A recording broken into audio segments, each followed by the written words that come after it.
et tey li ñu fi dajale nag mooy gis nañ ne depuis mbas mi puune yi ñu ngi nekk seen kër yi amuñu benn ndimbal donc jafe yi ndimbal yi nga xam ne état bi mi ngi ko doon def bari na ay waay laago yu am mais am na ñoo xam ne amuñu et ñi ci gën a ëpp nag bari na ci communauté albinos yi parce que ñu ci bari amuñu carte d'égalité des chances ndax boo juddoo ñu beddi la déclaré wuñ la ci sa naissance doo mën a am kayitu judd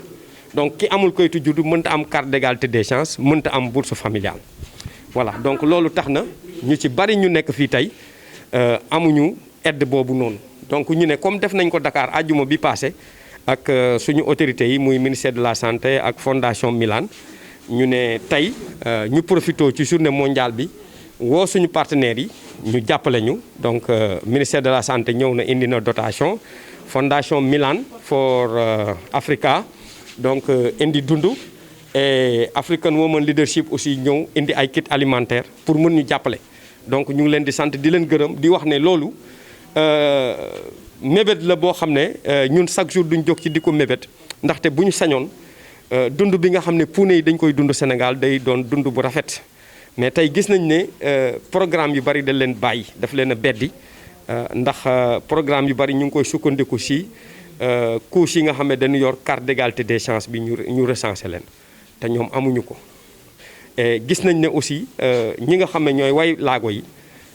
ñun bokk nañ si mais ñun suñuy besoin dafa spécifique parce que li ñuy soxla ak ñoom li ñu soxla dafa xaw a wute ñun tey li ñuy njëkk a dimbalee mooy nga xam ne mooy suñu arme principale mooy li ñuy wax crème solaire. crème solaire boobu noonu tey bu ko albinos bu diyewul du mën a def fanweeri minute si naaj bi wala bu nekkee si naaj bi day lakk brûle degré bi day romb 90 degré ndax suñu yaram du ñeme naaj bi ndax mélanine bi ñu amul. et bu loolu weesoo gis nañ ne amoon na ay initiative mais initiative yi demul parce que crème solaire bi boo xoolee li xew Mali ak yeneen dëkk yi muy fabrication locale kese la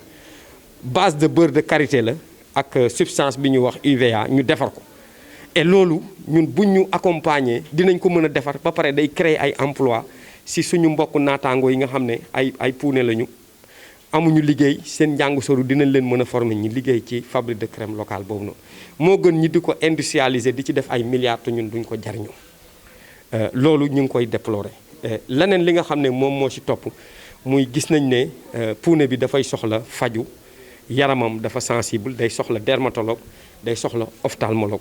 et 97 ba léegi ñu ngi def sensibilisation et gis nañ ne li tax problème yi ba léegi mu toog fi mu toog état bi naam am nañ volonté mais dafa am loo xam ne tey buñ si jàllee dina régler problème yu bari ndax ki nga xam ne dafa la war a dimbale bu dee dafa toog si place docteur te xamul sa jàngoro ni mu ko war a xamee dimbal ba day xaw a sooxe donc ñu gis ne conseil présidentiel bi ñu doon mébét sur le handicap bu ñu ko defee dina am solo parce que dina permettre ay leaders comme ñun ñu mën a jàkkaarloog ñi nga xam ne ñooy suñu autorité wax leen li nga xam ne mooy suñuy feebar pour ñu mën a àndandoo mën ko saafarandoo parce que gis nañ ne loi d'orientation sociale bi ba léegi mu ngi sooxe am na ay articles yu bari yoo xam ne ba léegi des na peut-être mu ngi ci processus bi état bi am na ci engagement mais dafa des gis nañ ne aussi haute autorité bi nga xam ne tey war na mën a régler lu bari ba léegi taxawagul te haute autorité boobu tey mën na nekk entre créneau boo xamee dañuy nekk ci diggante état bi ak yeneen parti yi nga xam ne muy yeneen ministères yi nga xam ne dañuy seq li nga xam ne mooy politique gu handicap bi. donc loolu ñu ngi profité tey ci occasion bi di tàllal loxo suñu autorités yi di leen wax ne puune yi li ñuy dindoo dafa jéggi dayoo. seen nekk ay Sénégal metti na sonn nañu seen niveau de pauvreté metti na cancer bi lim leen di rey moo ëpp actuellement nii li ma lay wax nii li Covid bi di rey te 49 yi actuellement nii ñu ngi ñaan yàlla yamale ko fi mais ñu ngi ñaan suñu autorités yi aussi ñi nga xam ne ñooy albinos yi ñu gën leen a gestu gën leen a boole ci li nga xam ne mooy seen programme de filets sociaux yi y a beaucoup de programmes qui sont initiés au Sénégal. mais ni muy xaw a demee li ko indi mooy li ñu ne dañuy tànn 50 000 handicapés jox leen carte d'égalité des chances sur 1 million de personnes vivant avec un handicap. donc bu ñu bëggee jël programme yëpp di ko accès ci lim boobu rek ñu bari dinañ ñàkk et loolu albinos yi bokk nañ ci ñi nga xam ne mënuñu ci bénéficier wu parce que ñi ci am carte d'égalité des chances bariwul ñi ciy bénéficier ci bourse familiale aussi bariwul donc ñu ngi ñaan état bi di ko dalee ci suñu njiit muy son excellence le président de la république ak gouvernement am ak ñi nga xam ne ñoo leen fi teewal tey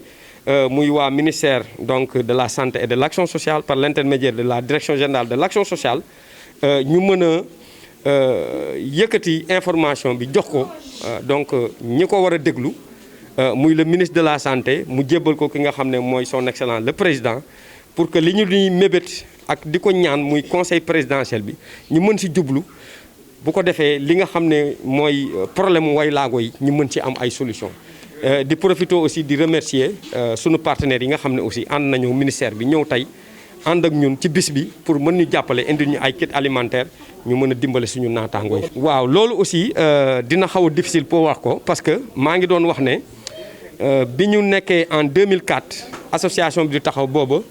ANSD mi ngi doon wax ne albinos yi ñu ngi nekk 2040 fii ñu toll nii en 2020 ñu ngi wax naan 10 000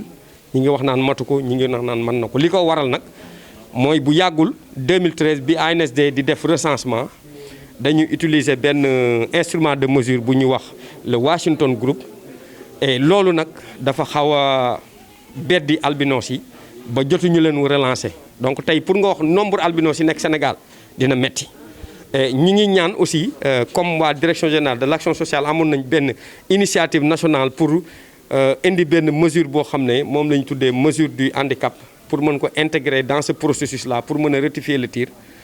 ba sànq seen naataango bi leen représenté muy monsieur Souleymane mi ngi wax ne validé nañ ko donc ñu ngi ñaan prochain recensement bi incha allahu rabbi